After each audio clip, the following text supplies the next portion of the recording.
puts up some really nice shots. Mm-hmm. Hi, everybody. Welcome to Bill Namen's Bogus Hangout. Got Doc Sheldon with me today. Doc, how you doing? Hey, everybody.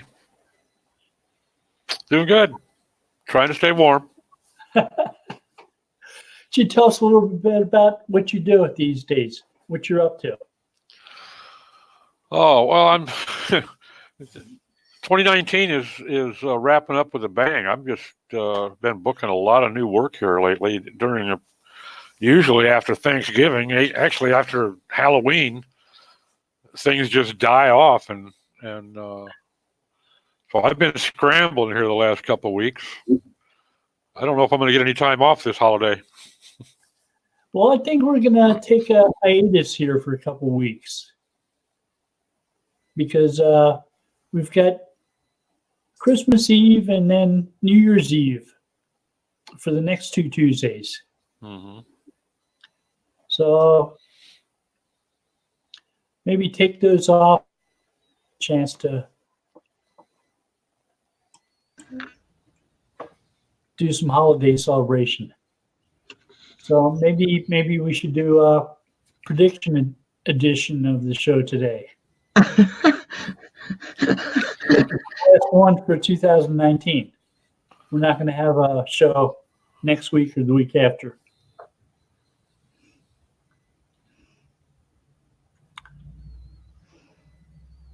So you're going to do a comeback prediction for LSI keywords, or? I'm predicting we're going to get the Ernie half of the bird equation. I mean, they left Ernie out, and they're creative enough to figure out something to do with those set of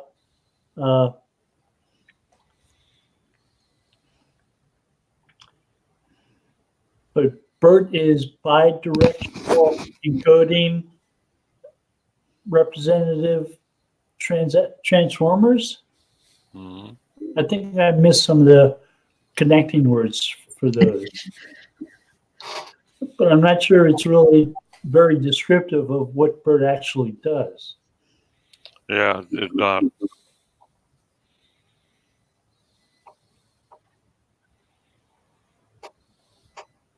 And I could see a brainstorming session at Google trying to figure out what Ernie stands for. Might be a long meeting. Might be. We need Sergey and Larry back.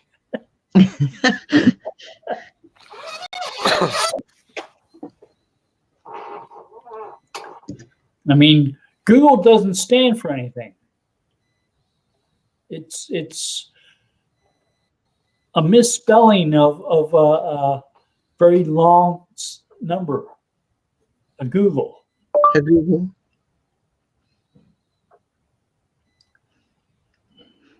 But it's not like Yahoo or Archie or Sorry some of to the hear other ones. Okay, Google. Okay, Google. Hey, Google, what does Google stand for? Here's the definition of hey. Used to attract attention, to express surprise, interest, or annoyance, or to elicit agreement. Okay, that's almost right.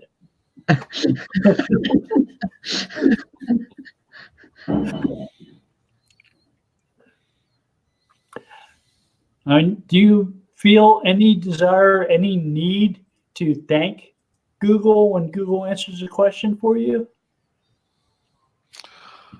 I don't have one of those critters in my house, so I can't really say. Hey, Google, if I'm polite, does that make you happy? Here's what I found on the web. You're not going to read it to me.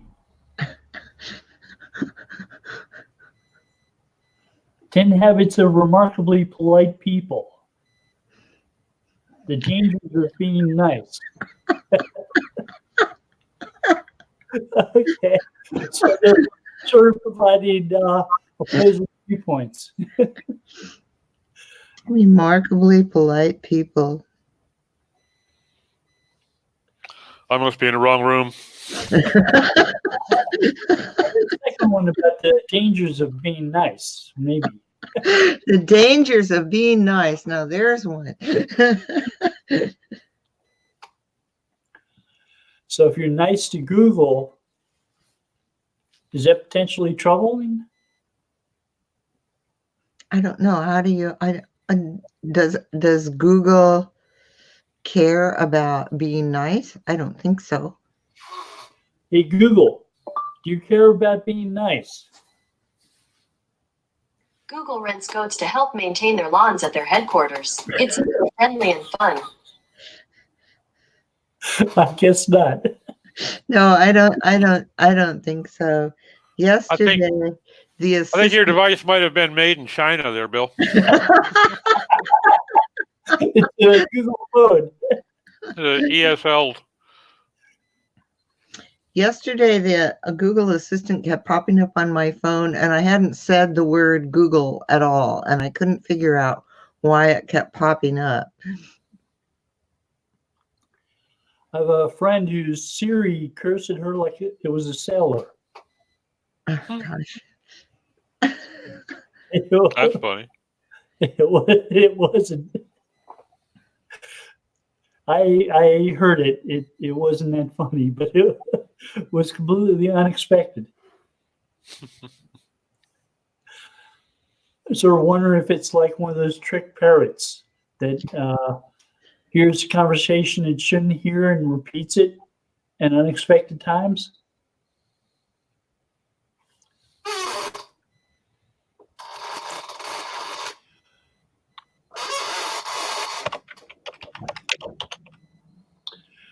But we have some commenters. You do? Wishing us happy holidays. Oh, happy holidays. Thank you, Richard, Trey, and William. Happy holidays to you guys.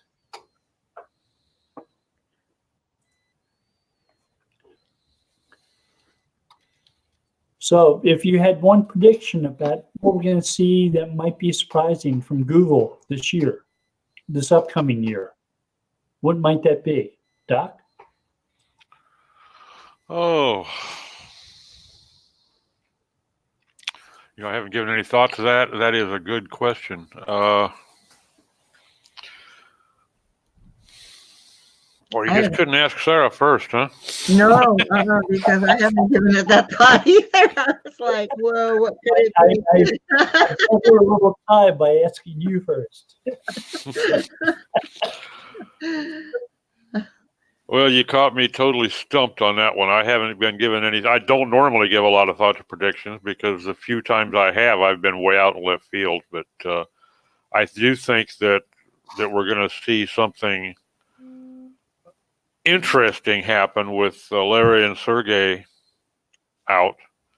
I suspect we may see some change in, not going to say change in direction, let's say in philosophy,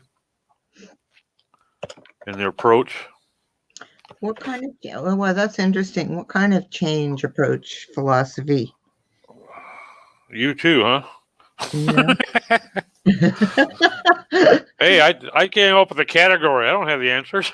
I see. Okay. No, I'm sorry. I don't really have any predictions there. It strikes me as very notable, though, that those two guys, it's not like they're in their sunset years or anything, okay? And I've seen no mention, at least, of them having some grandiose scheme of another project in mind. So it almost makes me wonder, why are they, I have seen a CEO not get forced out, but decide to leave because he did not agree with the direction that the board wanted to go. Although he saw it was a good business decision, he just didn't like it. A good example, Sam Walton. For years he bragged and bragged and bragged about how everything was made in USA in Walmart.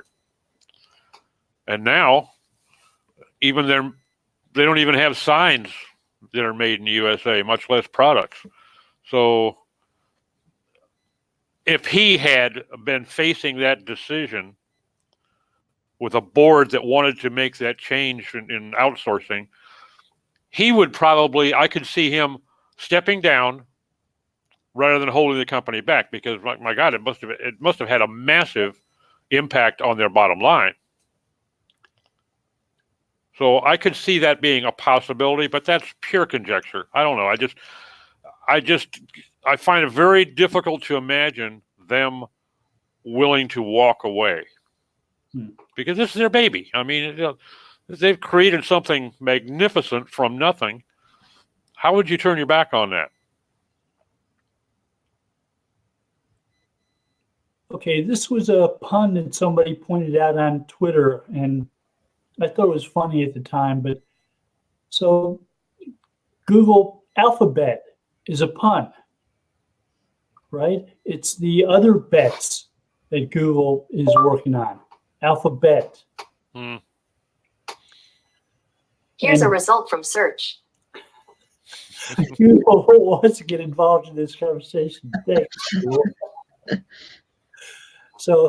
So it's possible some of those bets are maybe paying off a little bit, or they're seeing some success with some of them. It's a possibility.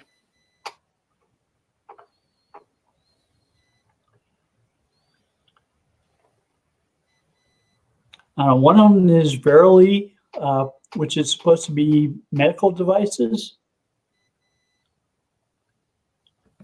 And the other one is Clarity or something like that. It's anti-aging. They're supposed to be working on beating aging. Interesting.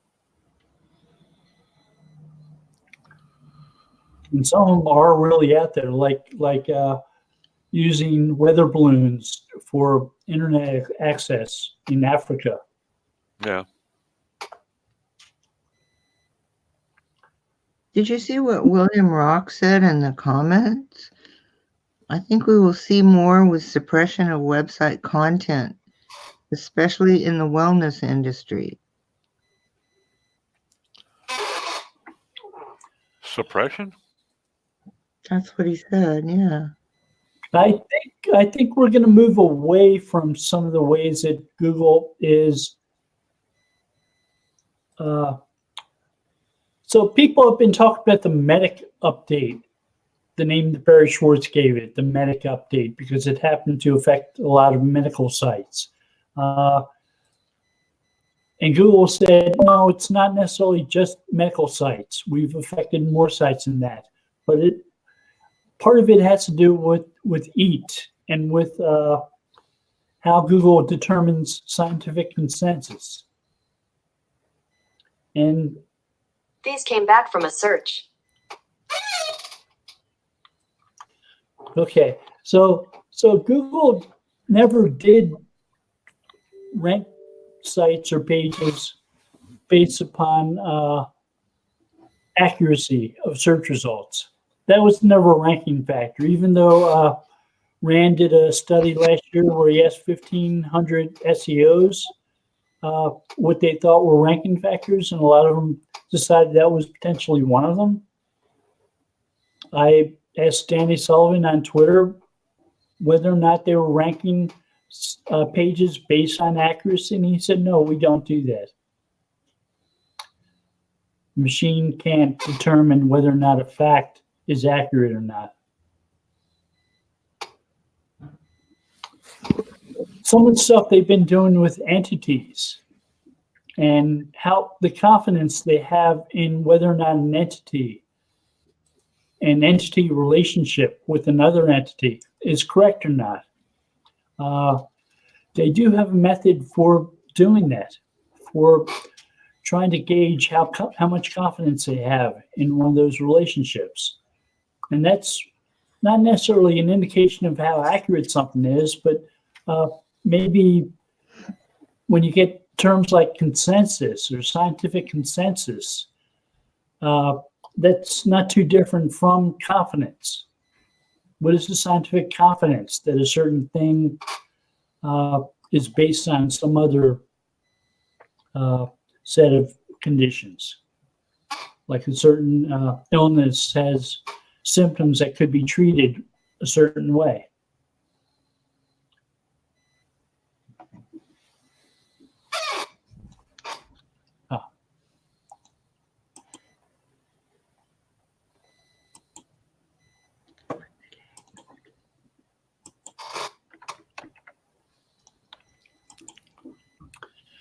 You get Mr. Terry to join us. I sent him the link. He just was asking me. Yeah, I saw that. I sent it to him in Skype. But if he doesn't have his Skype open, he may not have seen it.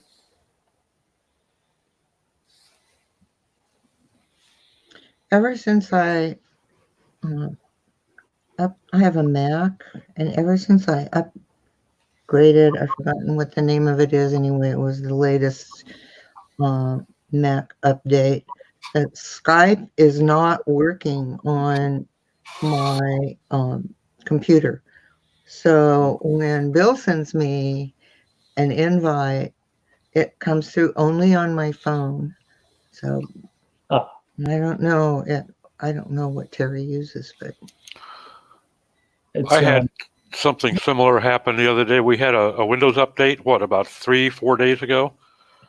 And so I held it off until the end of the night, and I left my computer on updating overnight. And in the morning, I came on, got ready to go back to work, and my Office 365 install didn't load.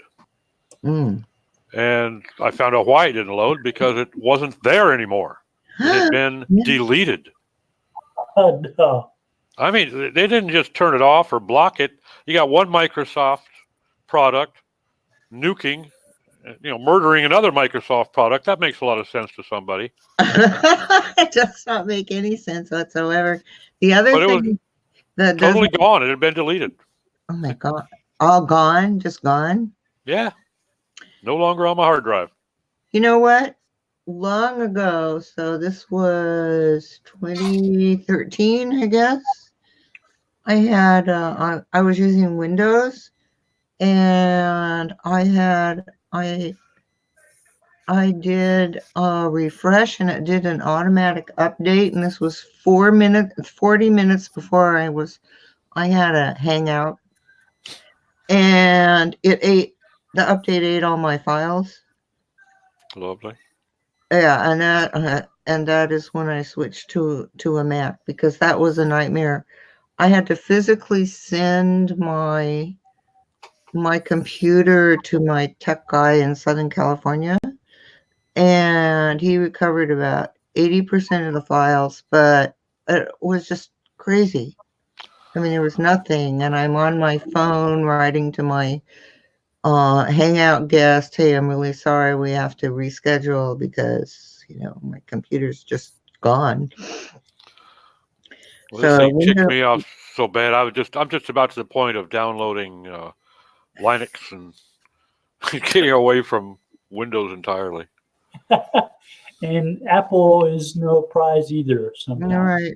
Yeah, try and get programs to run on Linux that you use every day, like, to check rankings for search, anything to do with SEO. There's nothing on that platform. You've got to use an emulator. You've got to an emulator that either allows you to run Windows programs or allows you to run Mac programs. Yeah, there's a portal. Yeah, it actually ports them in. Yeah, that stuff always works so well. Sure. Best to have a virtual machine with both on it, so they're separate. You can run either. Trey Collier had a comment following up on what we were talking about earlier, and it's what happens if a nefarious individual creates hundreds or thousands of pages about some subject, all with crazy info data about some entity.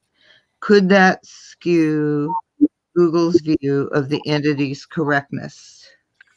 No, Google would base their confidence score on things such as reliability of a source.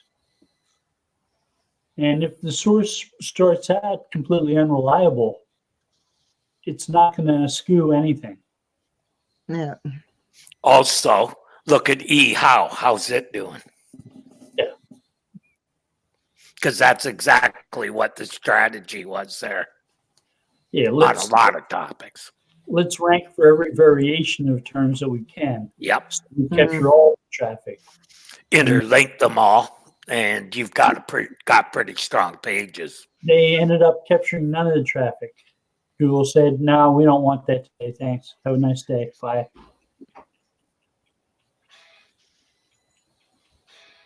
Well, it's why Panda and other things like it came about.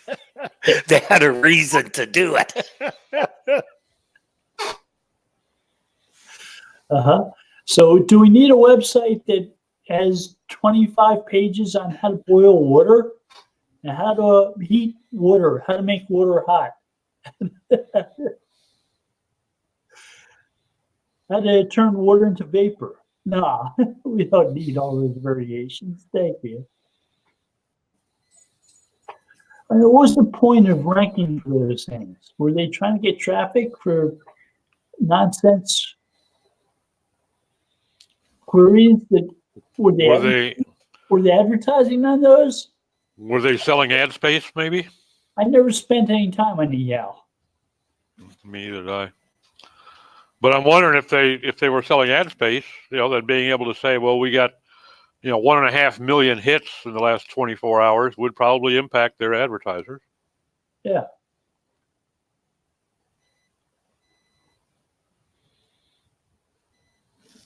But yeah, they did have some garbage content.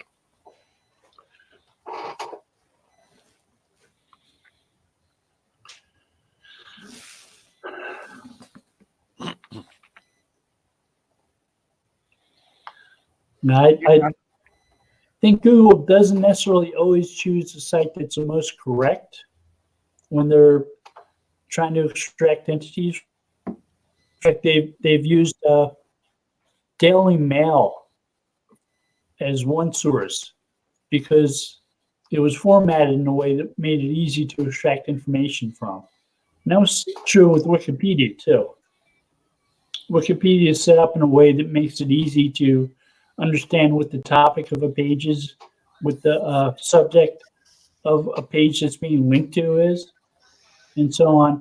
So it makes it easy to extract information. That's why one of the reasons why Wikipedia gets used so often in knowledge panels and so on.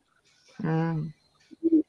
Yeah, I think that's also why on any site should keep that stuff as standardized as possible. That's good for the user and search engines. Yeah. Hard to imagine anybody deliberately choosing the Daily Mail, though, as a reference point. Boy, no kidding. I was thinking the same thing. Well, I guess the National Enquirer was busy that day, or what? That was DeepMind that chose the Daily Mail and CNN as a source of information that they were extracting from the web. And it was based purely on how easy it was to extract and the formats of the sites. Because the way the site is formatted, Right. not necessarily about the information that they provide. Right. The accuracy Yeah, the of the structure. information was a lesser detail. They wanted a source that was easy to get information from. And then they'd work on verifying it. So Well, if I'm doing a search and Google sends me the Daily Mail as an answer, I am going to go, what? Okay, that was DeepMind that was doing that with the Daily Mail. It wasn't necessarily Google. Google does okay, all right. but it's not something that you see in knowledge panels. It's not something that you see too often in featured snippets and question answering.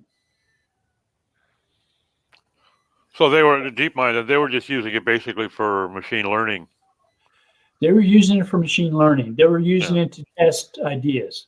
Now Okay. that makes some sense then, because it doesn't, the validity of the information doesn't really come into play then. Right, because it's about information retrieval.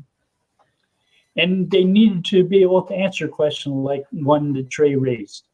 What happens if someone uses information from a site where the information might all be wrong?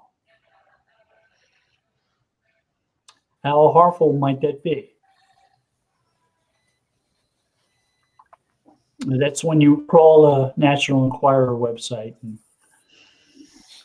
Well, if you look at the way is it IMDb, the database of movies and stuff? IMDb, yeah. Yeah, it's in a lot of results because of the way you can parse those pages. And, they can pull facts right out of that because it's listing the actors and producers and whatnot of pictures. So It seemed to me that was fairly popular once upon a time with actors and directors and so on, but I'm not seeing it as common. I'm not seeing it in knowledge panels as much. Oh, okay. IMDb. Yeah.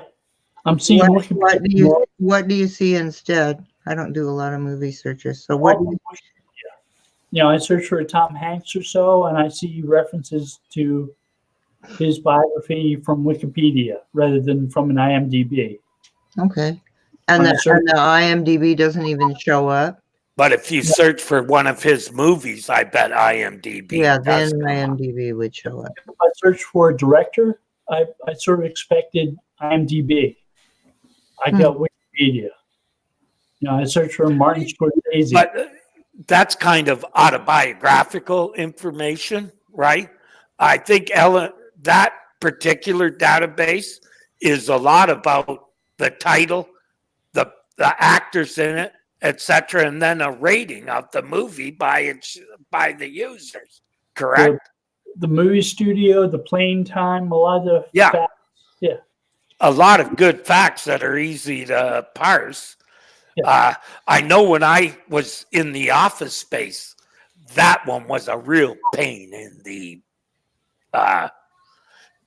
because it took, if you put in Office Space, it was almost all stuff on that movie.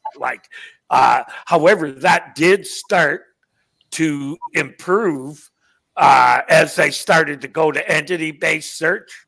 Yeah. Because it was easier for them to see the intent of the user. So as Google got better at identifying entities and what people are searching for as far as entities go, that got less and less as in fact, the only term it really showed up for is if you searched Office Space with no other modifier. That was the only time that movie came up that I could find. Oh, and if you did quotes, was a real pain. Because and if you went, this is another heads up. If you went strictly by the number of queries, Office Space looked like it was huge. Right? But when you thought that most of those were not Office Space inquiries, my kind, but for the movie stuff, it changed it. Because when you went from Office Space quotes, the numbers were really low, not very high at all compared to just Office Space. But Google got better in that Office Space SERP of including actual places doing Office Space. They started disambiguating, and they started recognizing the existence of other entities like the WeWork. Right. You would start finding, actual transactional stuff rather than it being mostly about the movie. Yeah. Before it was all the movie. Like seriously, it was a pain. But as they started to disambiguate it, and that started with when they started including they actually had disambiguation boxes on in the we've talked about this a year or so back where when they were actually well it'd be longer than that now, year and a half probably. Underneath the knowledge panel for the movie, they would Yes. show. Yeah, the Did you- disambiguation. Did you mean working spaces or office? No, it didn't. It wasn't a did you mean. It was a it basically said these are other things that are part of this, but we're not including them in the thing.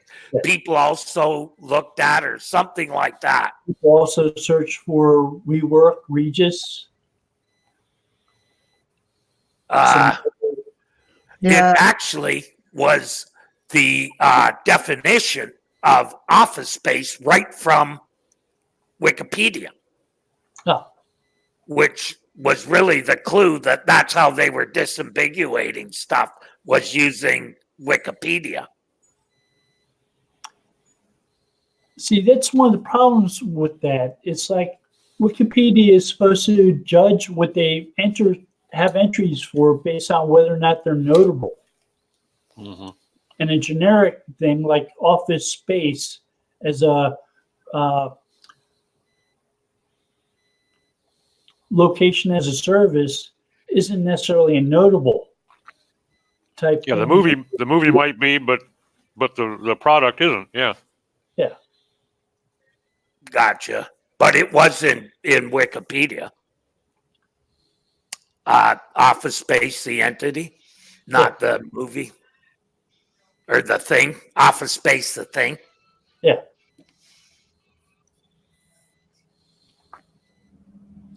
It wasn't in Wikipedia. It was. It was. That's Yeah. weird. When they did the disambiguation, all the definition of what it was underneath of it was a direct quote from Wikipedia. That surprises me Not me. because it doesn't really qualify for the sort of entity that they typically want to put in Wikipedia. It's like living room True. or fast food restaurant. I mean, why would you put that in Wikipedia? There's nothing distinctive about it.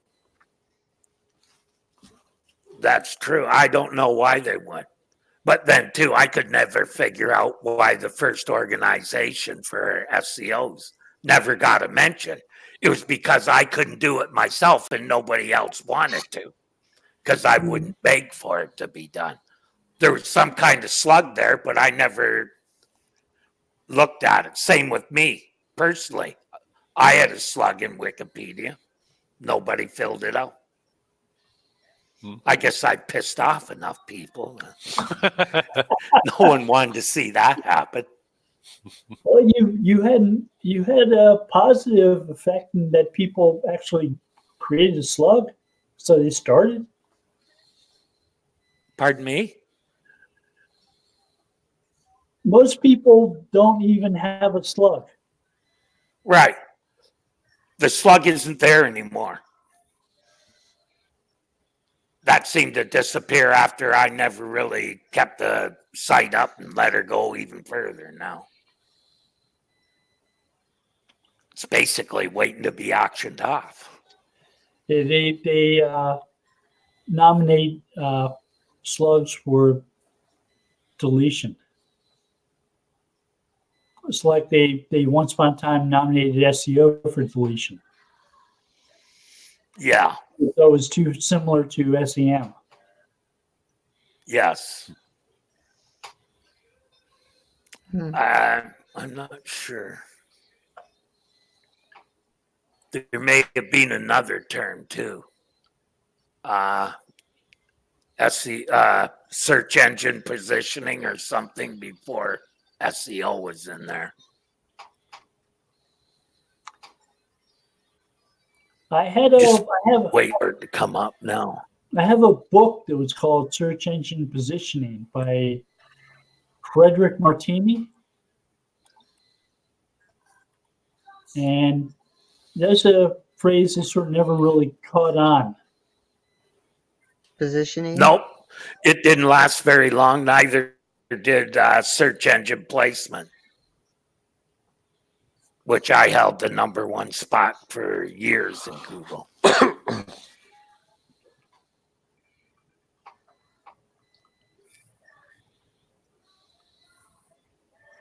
That goes back to the argument about who coined SEO. Yep, that was before with the phrase.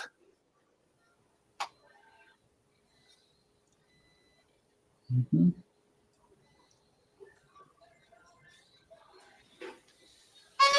So, Terry, Yeah, you had sent some news articles.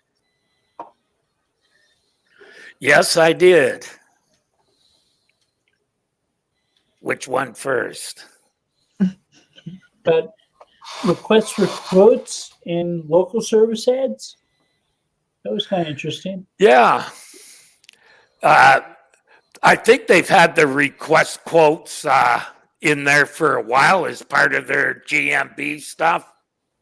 Yeah. But it's We're- connected to GMB messaging. And from what I read, that is not a highly regarded service. Is that the way you would put it? Well, I was familiar with those buttons. They also have a events button for those GMB listings. Yeah. And you can do a post, and you can do a post about an event. And that seemed like a good idea, but it seemed a little redundant because you could also do that with schema. Yep. But that actually, that event was for it posts to your page, to your GMB page, an To your- offer your or post, knowledge right? panel. To your knowledge panel. Yes. But also on if you're these ads are right in the local packs, as I understand it. Events? No, not the events, but the Knowledge panels, but the ads were shown in the local pack. right. Hmm. I got some action off the events panel for some stuff I was doing. I used it, same with offers. At first, they didn't have offers, they only had events. So we were putting our offers up as events. And then they put the kibosh on that and said, oh, people want an offer button. So they gave us that too. Have any of you been seeing ads in Google Discover feeds? If you don't use Google- Not a user of Google Discover. I don't use it that much either. And I saw one today for Chromebook, and it's like, who advertises Chromebook on Google? Chromebook? Yeah. Yeah, well, they advertise that on every Google property. They may not even be allowing that on other properties. Like they may not really be taking advertising on Google Direct, are they? Other than their own? No, I ran into an ad last week for a storage service. One of those where you call them and they come pick your stuff up and store it for you. Then when you want it back, you call them again and they bring it back to you. So it's Mm-hmm. different from actual storage service. Was it like in pods? Service. Not quite a pod. It's more like if you want to empty out your garage or a room or something like that, you call them, they'll come, they'll back it up and ship it away. Work for you. And that was one of the ads I saw last week. So that's not Google. It did have a little ad icon next to it in the feed. So, and it wasn't Google paying for it like the Chromebook one I saw today. I got an invitation this morning from, what do they call themselves? A knowledge graph people? Let me think. Let me see what cameos on Google where you can download an app on your mobile. I haven't done this yet, but you can download an app, the Cameo app, on your phone. And then when somebody asks a question in your knowledge graph, you can make a little short video to answer the question. And they're trying that with chefs right now. There was a chef, there was God, they had some examples. Anyway, I had an invitation. I just wondered if anyone else got that. I applied for that this morning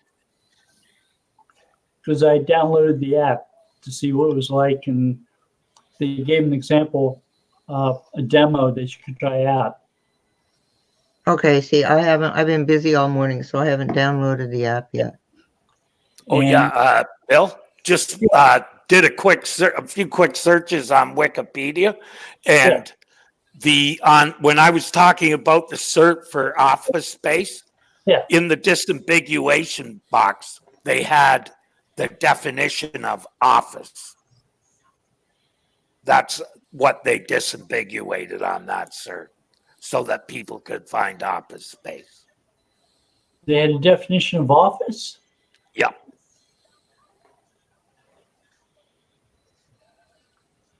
So they weren't giving a definition of location as a service, like a rental property, No. rental office space. Only the office.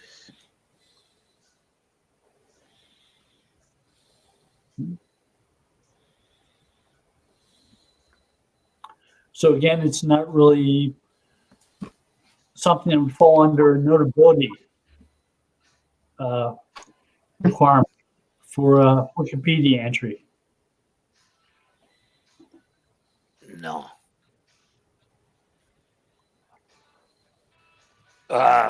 Sorry, I didn't quite get that. Usually, to have an entry in Wikipedia, you have to be notable. A place has to be notable, or a thing. Office would be notable because that's where a lot of people go to work. Elvis Presley is notable because there are books about Elvis Presley as a person. Right. But also houses in there too, I believe. House. And if you look up notability requirement or notability policy in Wikipedia, they actually define what they consider notable. And I'm not sure if a house or an office is notable under their. No, they're pretty stringent. Yeah.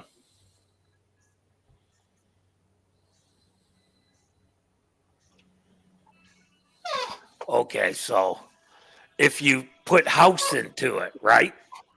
Yeah. This article is about the form of dwelling, right? For other uses, see house. Disambiguation in parentheses, and for a place where someone dwells, see home.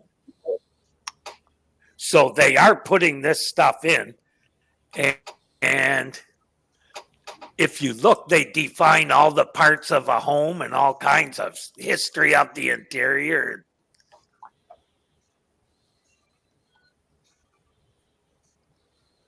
Like it kind of fulfills my thing that Wikipedia is all about a cheat sheet for fucking grade schoolers. Okay, so Pardon my language, but I had to go and look that shit up. at this point, they've disambiguated notability. So they have Wikipedia notability, and in parentheses, people in the notability requirement. So you have to be a notable person. So for So people, anything else, it goes no matter what now. So I I think, guess if you're a room in the house, you don't have to be notable. You just right. have to be an office or a bedroom. And Yeah, you I can bet be- you people and associations, stuff like that, they have to feel you're notable. Yeah. I think when I had Indeed, I would started imagine. FBO Pros, it was so controversial, no one would admit to filling it out. Literally, I couldn't go. I went to my first conference in Toronto and I wouldn't wear a badge because I was afraid that someone might jump me. Because I had a program that actually went and checked pages for cloaking, and a lot of people thought that was not good. Well, I was protected. I was doing what I thought we should have been doing, and I really didn't care what people thought of me doing it. Cheat sheet. Which is, I haven't changed that attitude whatsoever. I could care less.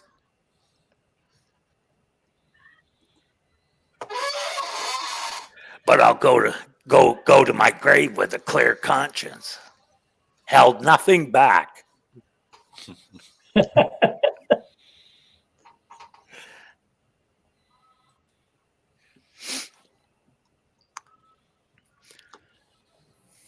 So I'm wondering if Wikipedia would like your definition of what Wikipedia is. A cheat sheet? It's a cheat sheet for what? It's a cheat sheet for grade schoolers. I believe now they actually check to see if students are using Wikipedia to answer questions. They don't let them use Wikipedia. Well, I would hope not. If the kid can't at least reword it, he got real problems. They haven't taught them how to reword it. It's Right. maybe the school's problem too. Well, that's what I used to just take the encyclopedia and almost word for word. They can't dispute it then. Basically, I just transcribed the Encyclopedia Britannica.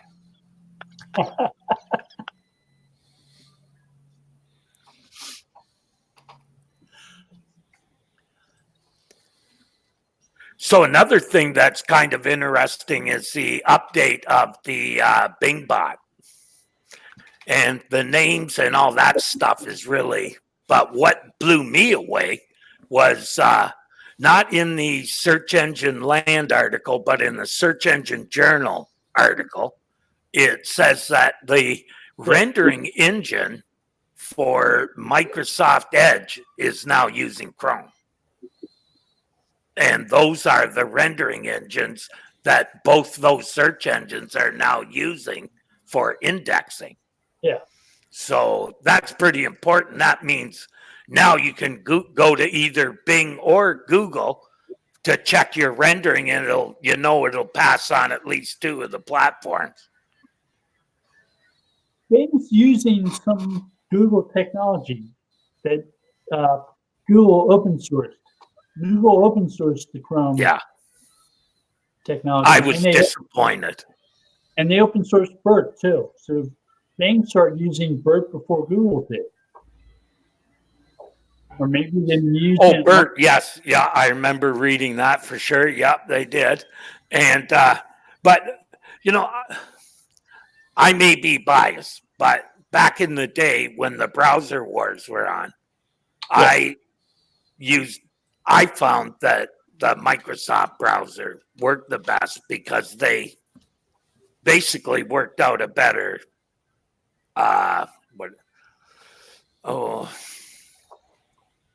basically the formatting they were using was better than what Netscape and the others were. Mhm. So the DOM in it was much better than on Netscape. So JavaScript and a lot of stuff worked better on it than in Netscape.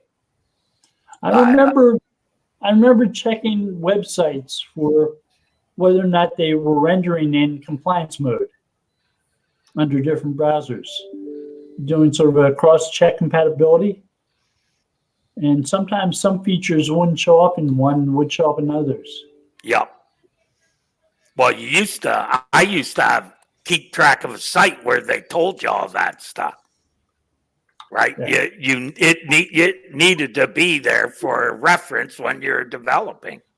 Or you find you built something that doesn't work on all platforms.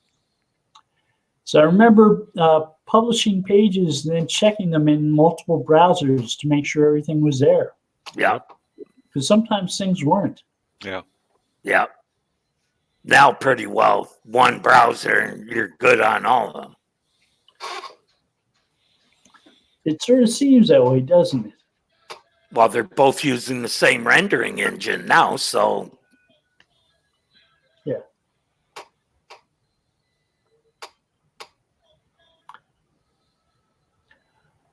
For a while, Edge was getting responses from Google, from use of Google technology like Hangouts. Edge would say, or Hangouts would say, the browser you're using is too old. It won't render this. It won't show this. Hmm. So they needed to do something with Edge. So using Chrome technology was good move on their part.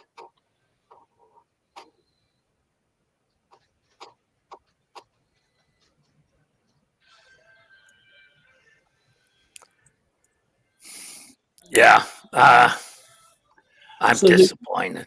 I like to see them two fighting it all right to the bitter end. So they're both using that for crawling of websites too. Because they're crawling the DOM and they're indexing that. Yeah. And using Chrome to do that. Yeah, both of them.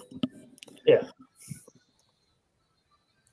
And before we finish, there's another interesting thing there on Google's released a page now where the top trending product searches, top 100, Yeah. which is a hub for shopping. And it's more meant for consumers to help them find the top products. Well, that's interesting. Yeah. Consumers can use Google Shopping 100 for gift giving inspiration, comparing prices of different online retailers, and finding out whether a product is in stock at a nearby store. That's important. Marketers can use it to keep up with what consumers are interested and use the information to do things like create content and earn affiliate income. I shared I a link like to that. in the sidebar. Yeah. Always like to know what the top 100 searches are. Well, I shared a Tells you the hot products for one. So if you're a retailer and you're hitting multiple sections, you want to have those at the top of your list, especially at Christmas. So the availability. Yeah, it's a good thing to release at Christmas time. Yes, I think that's why they did it, because it So who's also big- provides availability in stores around you. So, you know, I remember when there was craziness for the Cabbage Patch dolls. There's always God, yeah. something at Christmas that nobody can get. And it's, you know, My Crazy. father was friends with the guy who owned Coleco. So we were having relatives pass some notes, letting them know how many Cabbage Patch dolls they wanted. And he was getting them for them. had the inside line, eh? Yeah. Yeah, there's been a So few Baby years Yoda, like that. Baby Yoda,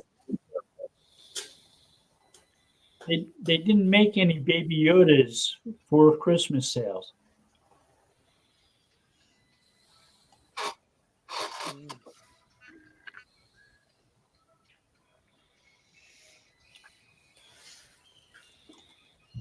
Oh, that hour went fast. Yeah, what's the biggest selling product? Don't The know. coffee maker? I didn't even look at the list. I just wrote what I saw there. I would guess it would be the Yeah. Instapot or some variation. Pot sounds good. It's Wrong my kind of number pot. one search, that's for sure.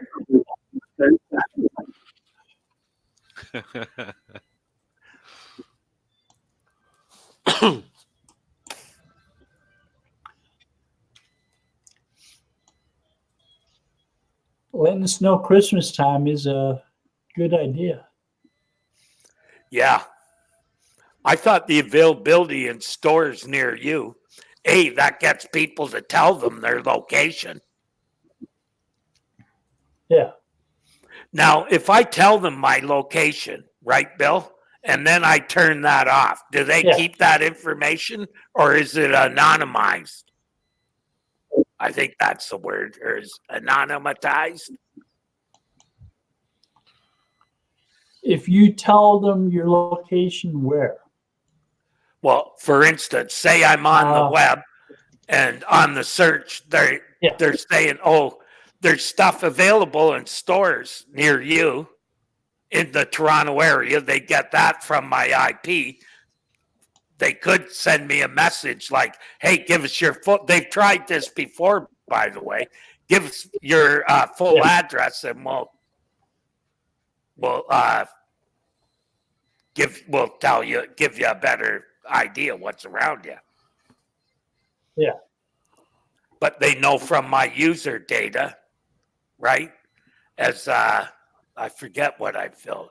Well, in my profile, right? User profile, my address is there.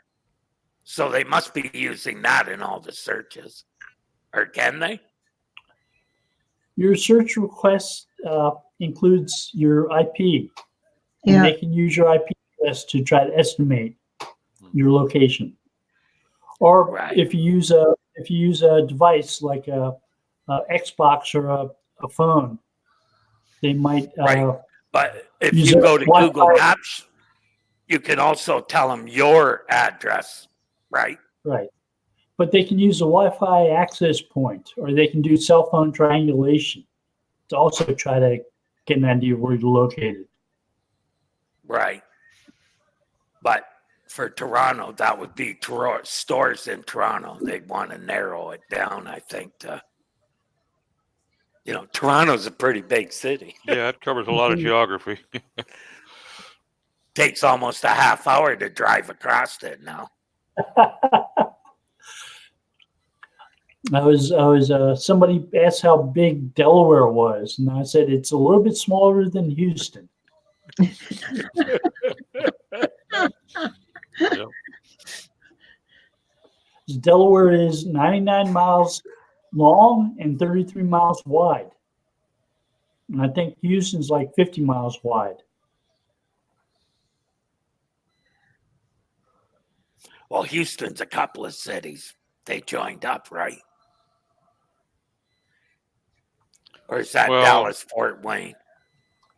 Houston proper, is you've got Houston, the city, and then you have Houston, the greater metropolitan area, which encompasses several other cities. Right. But they're all packed together, And Dallas has like Plano and who knows what else. Carrollton, everybody calls it DFW, and Fort Worth is the furthest away of any of them. But you got Farmers Branch and Carrollton and Plano and the Colony and Louisville. You got all these, and they're all, their city limits are all pegged up against each other. Yeah, but that's the the same Dallas, here. the greater metropolitan area of Dallas encompasses most of those. Yeah, like the GTA, Greater Toronto Area, probably includes 6 cities. Oh yeah, Cities, not towns, cities. That yeah. were, Plus a bunch of towns. Yeah. yeah. Then you have the Golden Horseshoe, which includes Hamilton as well. Then you have one of the most populated areas around.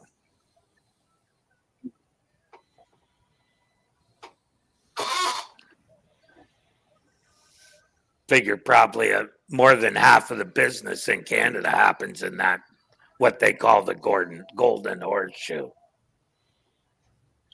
The Golden Horseshoe. Yeah. I've never heard that reference before.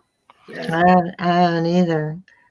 But down It basically goes around the end of Lake Ontario, includes Niagara Oh, Falls I and see. Okay. Hamilton.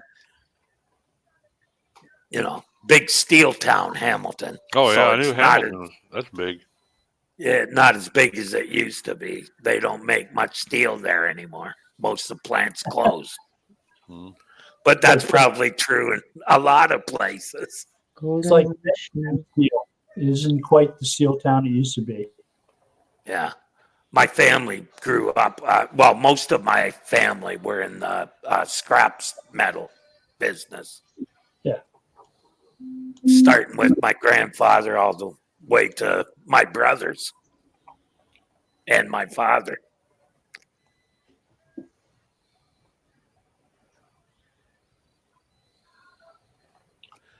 I was the only one who was smart enough to only work there 2 months. I worked there 2 months. I said, oh no, this is too much like work. Not for me. A lot of people in my family did the same thing working at the New York Star Ledger. They all worked publishing newspapers.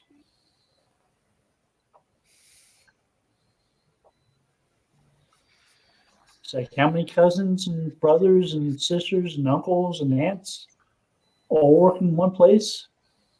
Wow. Like a family reunion, eh? I bet you the arguments there were heated. I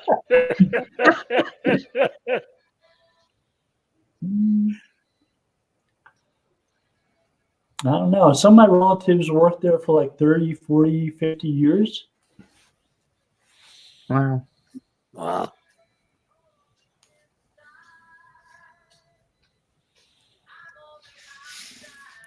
My longest job was working for myself, and I hated the boss.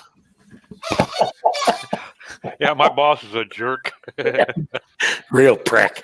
Yep.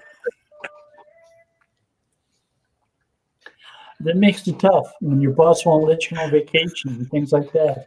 Right. Well, we're at the top of the hour, so we're going to call it a show. And I'm going to wish you all good holidays. Be careful and have fun. And We'll thanks be for back after the new year, Bill. After the new year. the new year. Yeah. Well, happy holidays, everyone. Yep. You Merry too. Christmas. Thank you all. Be careful. Yeah.